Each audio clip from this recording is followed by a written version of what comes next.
Dadamo muna tayo mga katraps dahil tapos na tayong magleteng, no? Ayan, medyo maambon-ambon. Pero mahina lang naman. Hindi naman ganun kalakas. Dadamo muna tayo ng sitaw. Ayan.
Kita agad. Ya kapapane po. Nete ya.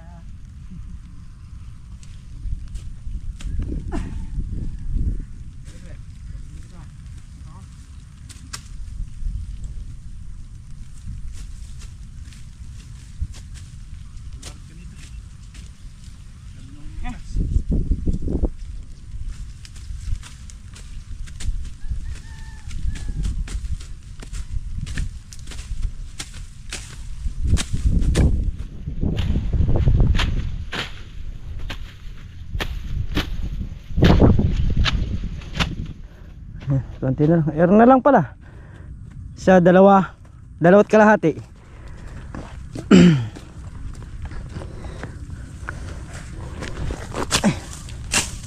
Damo muna tayo para mapatabaan.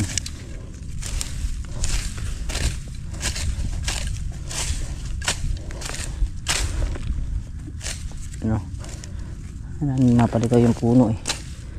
Para siguradong yung puno ang kakain ng pataba. Yan.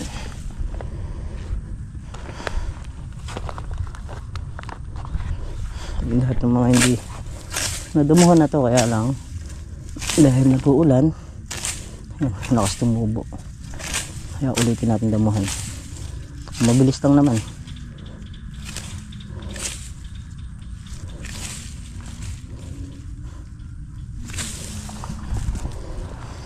Oh, nanog pa ta. Wala na.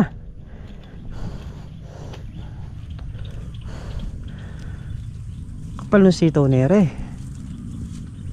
Manipis pa nga yan eh. Ha? Manipis pa niya yan. Okay. Mamunga lang ng tigis-tigisa yan. Aro yung kalabaw.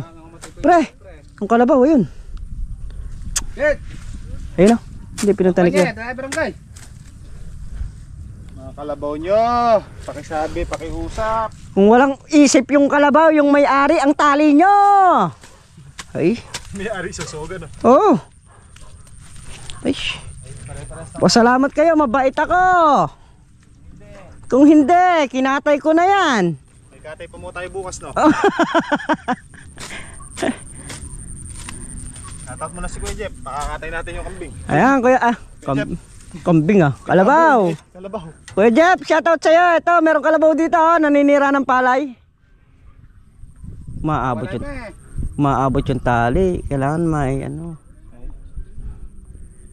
Pakawalan mo, tsaka may topic yung madaot. Wala namang isip yung ano kalabaw eh. Tao yung may isip. Yung tao yung may isip eh. Kaya dapat pagpalitin yung tao yung itali dyan eh. Sabi nga ni yung umabot. Gusto ko pang kumain ng damo yung tao dyan eh. Kesa yung kalabaw. Nangyayari kaya yung may-ari nito. Kaya ayaw nilang makuha to eh. Wala silang pagtatalian. Kay Jeff, shout out. Bukas kailangan ka namin. Ano? Mati-bata mo? Oh, tara! Gebra! Ay! Ay! Pasanin ko na tong grass cutter. Sabog naman ng ano ngayon pataba. So ayan, may sunong tayong pataba para wala na tayong bakol. Ayan, 4 sila eh na sumasabog. So tayo magbibigay ng pataba sa kanila. Tayo magbibigay para mabilis. Hindi na sila lalayo, hindi na sila pupunta ng kubo. Dala na natin yung pataba.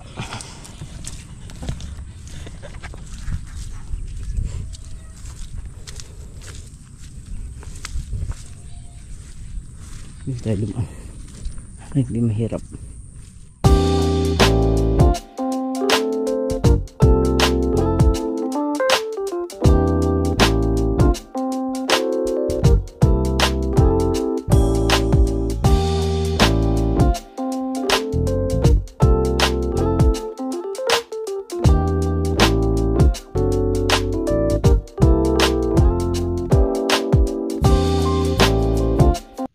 Yan o. Yung nakuha natin sa isang puno. Ayan, ganyan siya karami. Kalamansi. Oo. Kaya hindi nakuha ang lumaki ng puno. Dito lang yan. Maliit lang yung puno na yan mga crops. Yan, dala natin sila ng ano dun. Pataba.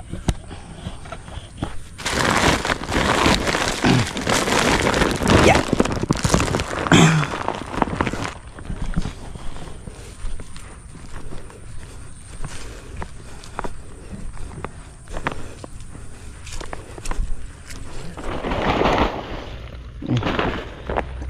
Ay, dahil magkukulang yung pataba, kunin natin yun nandun.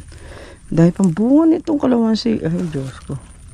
Kailangan talaga malibot ko to para matanggal ko yung ibang malalaking bunga na, yung hindi na kayang laglagin ng pataba. Yun, dami. Nakakapapso. Puro bunga yan, oh.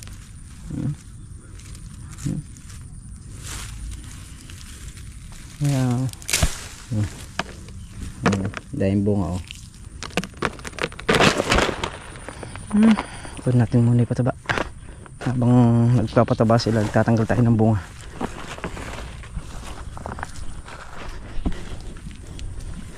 Special delivery, nanggaling pa ng Imbunya. Aray.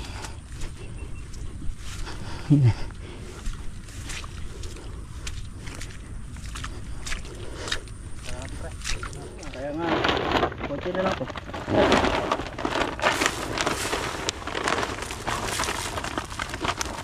Wala na. Bus na. Tanggal natin yung bunga nito para maginhawahan naman yung puno. Sa liit niya, hindi niya kaya. Hindi niya kapasidad yung ganito karaming bunga. Ano pa lang siya? 9 months pa lang. Pero grabe na yung binibigay niyang bunga. lalo na pagka umidad dito ng ano ng 3 to 4 years. Ako,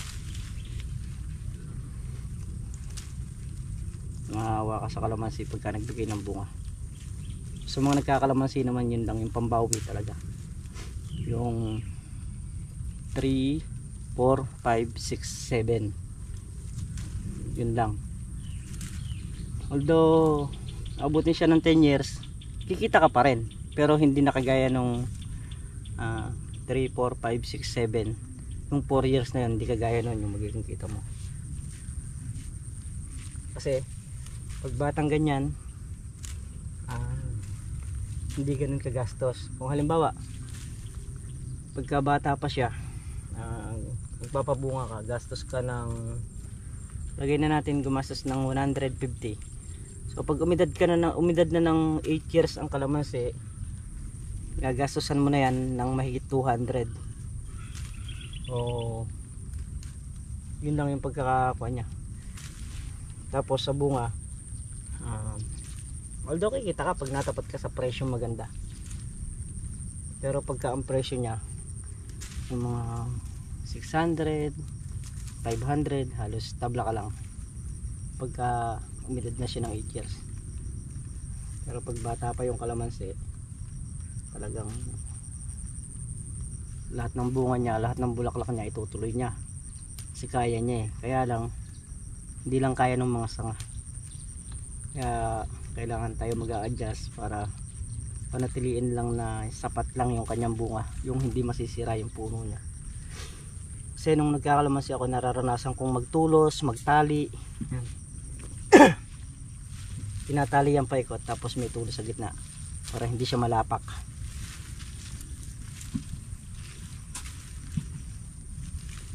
Dadanasin din natin dito yan mga katrops pagka edad na ng mga 3 to 4 years to.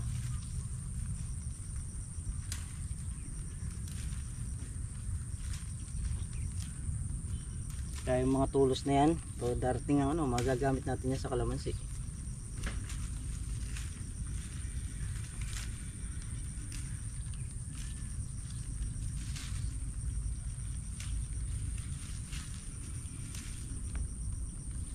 Yung isang puno kanina ron, dami rin bunga. Ito yung diretso na to, ang bunga niya talagang grabe, napakarami. Wawa talaga yung puno.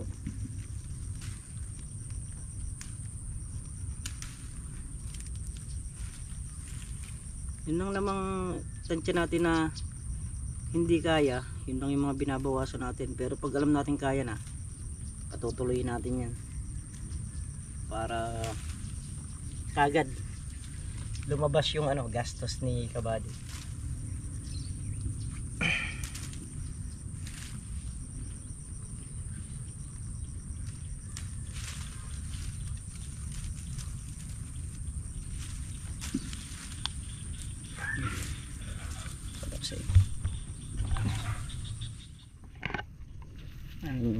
Napitas natin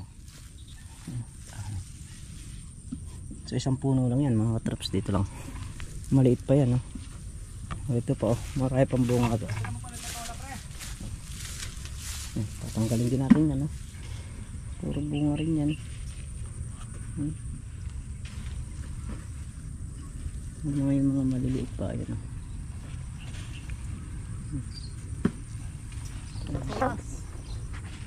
tanggalin muna natin.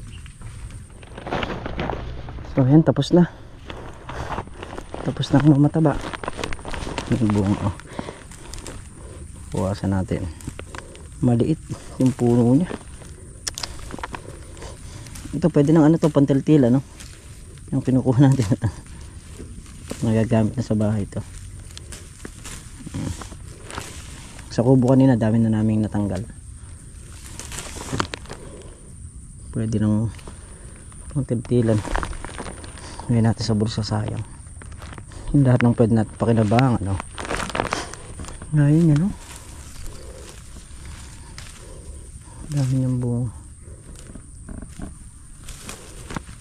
So ayan, subaybayan nyo mga katraps yung pagpapabunga natin sa kalamansi para that time na maisipan nyo tumanim ng kalamansi. So meron kayong idea. O, pwede na kayo magtanong mga katrops about sa kalamansi. Basta ako sabi ko nga, ay tuturo ko yung nalalaman ko lang, no?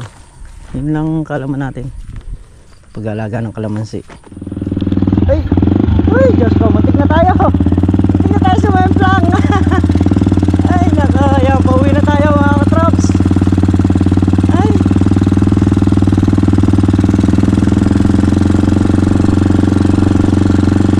may slide eh. So yung gulong natin sa likod kalbo na rin eh, ano na rin siya, pudpud na rin. So ito na may pag-iipunan natin. Medyo may kamahalan, nasa yung kay Kabady kahapon nasa 1.4. So ito siguro nasa mga 1.6. Nung nagtingin ako sa Shopee, 1.618 isang gulong. So kailangan natin dalawa, unahan sa kalikuran. Ay. Ayan sila kayo Rodel. Ha?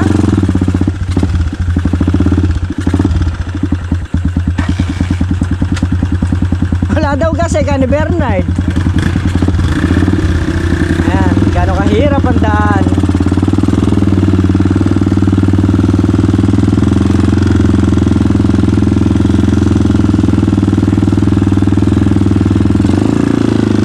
Nako, ito na. Ayan na. Oh. Ayan na. Wala na, sahid na sa ilalim. Tulak! Tulak, Chong! Lalayo tayo kasi tilasik ng gulong eh, no? Habang kumakamot. Kasahid talaga kasi malalim. Tayo nga, di makakit, oh. Di makakit yung motor. Hindi siya makakit. Kaya sigurado dito na tayo sa bakas na ito dadaan. Oh, Ayan. Ay.